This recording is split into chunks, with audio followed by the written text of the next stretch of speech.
Hello and welcome to Live Speaking. In this tutorial, we will show you how to see your schedule and join a lesson.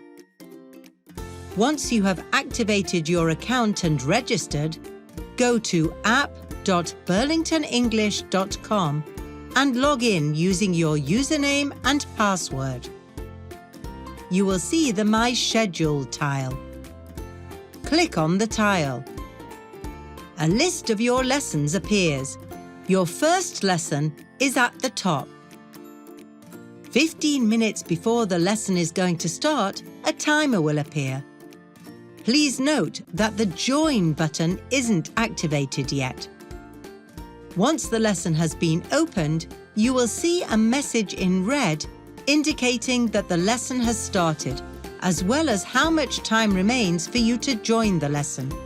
The Join button is now activated. Click Join to join the lesson. Zoom will now open. Click Launch Meeting. If you have never downloaded Zoom, follow the instructions to do so.